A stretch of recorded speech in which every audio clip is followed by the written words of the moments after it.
Muito boa tarde a todos os nossos ouvintes e aqueles que nos acompanham por aqui também.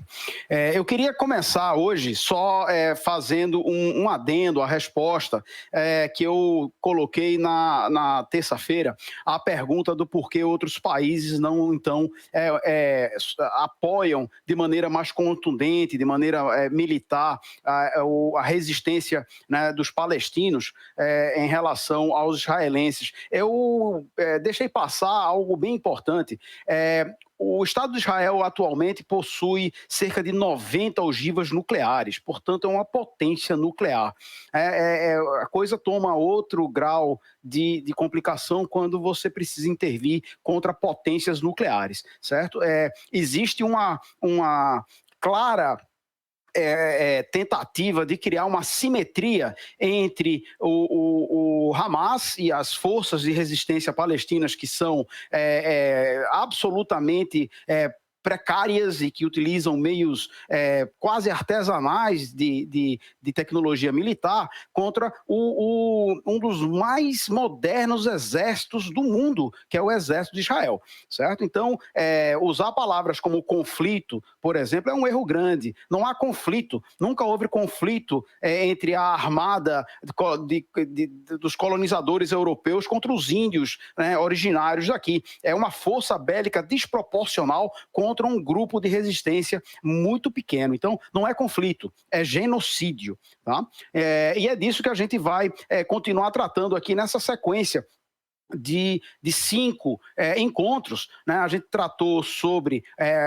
as origens, né? O início dessa coisa no nosso encontro de terça-feira, e hoje a gente vai falar da Terra. A Terra, como é que essa Terra se organiza e como é que ela está nesse momento, tá certo? Então, vamos lá. Com um orçamento de bilhões de dólares anuais fornecidos a fundo perdido pelos Estados Unidos, Israel se torna uma sociedade pungente, forte e dinâmica. Seu exército serve de laboratório e sua inteligência militar desenvolve capacidades super evoluídas. A Mossad, que é o serviço secreto deles, está entre os mais destacados, junto com a CIA, o KGB e o M6 inglês. Todos os fãs de filmes de espionagens sabem bem disso. E não só isso, a tecnologia espiã de Israel é exportada para o mundo todo. Inclusive, aqui para o Brasil, recentemente, a gente tem aí um caso sério da ABIN utilizando software de espionagem israelense, certo? Então, a falsa simetria acontece por aí. A independência da Palestina só veio em 1988, quando a OLP, a Organização para a Libertação da Palestina, a declarou e pediu que a ONU reconhecesse o Estado palestino como um país independente. Mas nada é tão fácil quando sua terra é uma colônia cujo colonizador deu permissão para os outros a tomarem a força e quando essa superpotência banca, tá certo, essa invasão. Para se ter uma ideia, na última votação sobre o reconhecimento do Estado palestino na ONU, 194 países votaram que sim, e apenas 3 contra. Israel, como esperado, Paraguai, o que é uma grande surpresa, e o próprio Estados Unidos. Esse último usando o seu poder de veto, que impediu que o Estado da Palestina fosse formalmente reconhecido. Então, o mundo aceita um Estado palestino, mas os Estados Unidos não deixam. Entre 48 e 88 foram 40 anos de atrocidades, assassinatos, prisões ilegais e especialmente o que eles chamam de assentamentos. Vamos esclarecer isso de uma vez. Assentamento é o nome que a mídia, que serve ao império para criar uma narrativa de suavizar a verdade, porque não é assentamento, é invasão, é morte, é tomada ilegal de terras dos outros. Sempre que você ouvir sobre novos assentamentos judeus, lembre-se que as pessoas que moravam nessas terras foram simplesmente expulsas à força, na ponta de um fuzil. Já imaginou se uma força militar chegasse na sua cidade e apenas te expulsasse na ponta do fuzil para um outro lugar? Quem poderá te defender? Porque isso é aceitável quando são judeus fazendo com os palestinos. Mas quando os palestinos reagem, então é terrorismo. Bom, ano após ano, na base da violência, tomaram quase que 70% do território palestino na força. Mas, Covardes como todos os imperialistas, eles não se meteram na faixa de Gaza. Esse pedacinho era controlado originalmente pelo Egito. Ali se refugiam milhões de palestinos que foram expulsos de suas terras. É uma das áreas mais densamente povoadas do planeta. São cerca de 3 milhões de pessoas espremidas num pedacinho de terra minúsculo. Apesar disso, Israel tentou ocupar Gaza diversas vezes e falhou.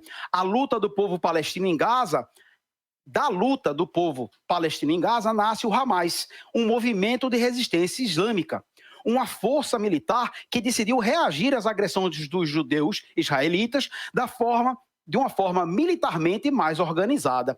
É curioso que Israel tenha um exército e que os palestinos tenham apenas um bando de terroristas. Não, é uma força militar palestina. Em 2005, Israel desiste definitivamente de tentar tomar Gaza e então transforma a região no maior campo de concentração da história da humanidade. A área toda é murada, o espaço aéreo e marítimo é fechado e a água é racionada e todos os habitantes que precisarem entrar e sair são forçados a fazê-lo através de postos de controle. Ora, qualquer semelhança com Auschwitz não é mera coincidência. Se você quiser ter uma visão bem realista desses fatos, de uma maneira mais lúdica, eu recomendo que você assista o início de um filme de super-heróis chamado Adão Negro. A semelhança é brutal, só que, na verdade, é muito pior. Eu vou pedir que seja colocada uma imagem que eu solicitei para aparecer na tela, que mostra como é que o avanço aconteceu no decorrer do tempo. Esse é um mapa do Estado da Palestina e vamos de 1946 até 2010. Lembrando que o Estado de Israel foi reconhecido pela ONU em 1948. Então você percebe no primeiro campo, em 46, o Estado da Palestina, que já recebia desde antes uma série de grupos de judeus que vinham da Europa com autorização da Inglaterra. Você pode ver que, inclusive, as áreas de interesses deles era assim ali, ó, na beira da praia, junto do lago, né? Ou seja, só territórios interessantes. Esses territórios, mesmo em 46, já foram tomados à força. Chama-se força invasora, tá certo? Em 47, você já pode perceber, né, o tamanho, tá? O tamanho do problema, o que gera a movimentação, a expulsão de milhares, centenas de milhares de palestinos das suas terras. Veja como Israel avança nessa área branca. Em 67, você percebe que o avanço é ainda mais, e ali então é criada a faixa de Gaza, ali no cantinho, naquela área verde mais escura do lado do mar. Veja o tanto de palestinos que foram removidos de suas terras e agrupados naquele espaço minúsculo. E ali, em 2010, você já consegue perceber como a tomada de espaço, né, de Israel é praticamente, tá, de todo o território palestino. O nome disso, né, é colonização, o nome disso é invasão de terra, o nome disso é genocídio. Em seguida, eu queria só pedir que fosse passado um vídeo de 1 minutinho, tá, da líder dos assentamentos israelenses, tá, na Palestina, onde ela comenta rapidamente, num minutinho, como é que eles percebem essa questão da invasão israelense. Podemos? To brainwash all the time. You have to say, to explain it, to live it, to cope with it.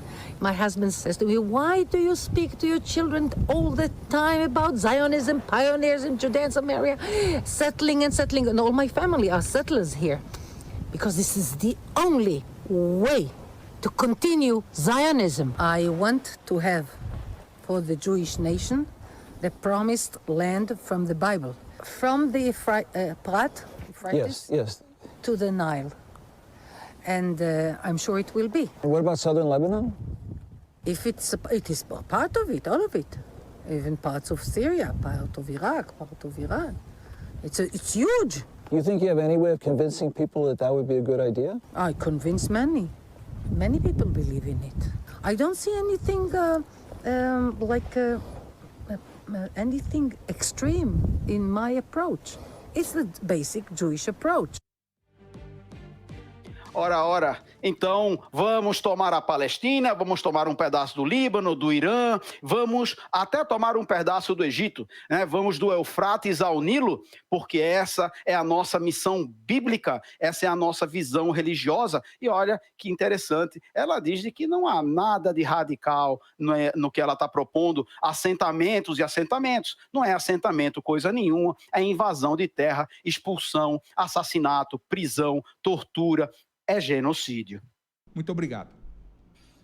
Eu que agradeço, lembrando que a gente se encontra de novo na terça-feira e na próxima quinta, na semana que vem, continuando a tratar sobre o tema. Vamos, inclusive, dar uma apertadinha em vocês da mídia por conta de um formato de narrativa equivocado, voltar a agradecer aqui ao Grupo Diário do Sertão por ter aberto espaço para um ponto de vista diferenciado da narrativa que é estabelecida pela mídia, pela grande mídia aí que trata a coisa de uma maneira na minha opinião, bem distorcida. Bom final de semana a todos e até a terça-feira.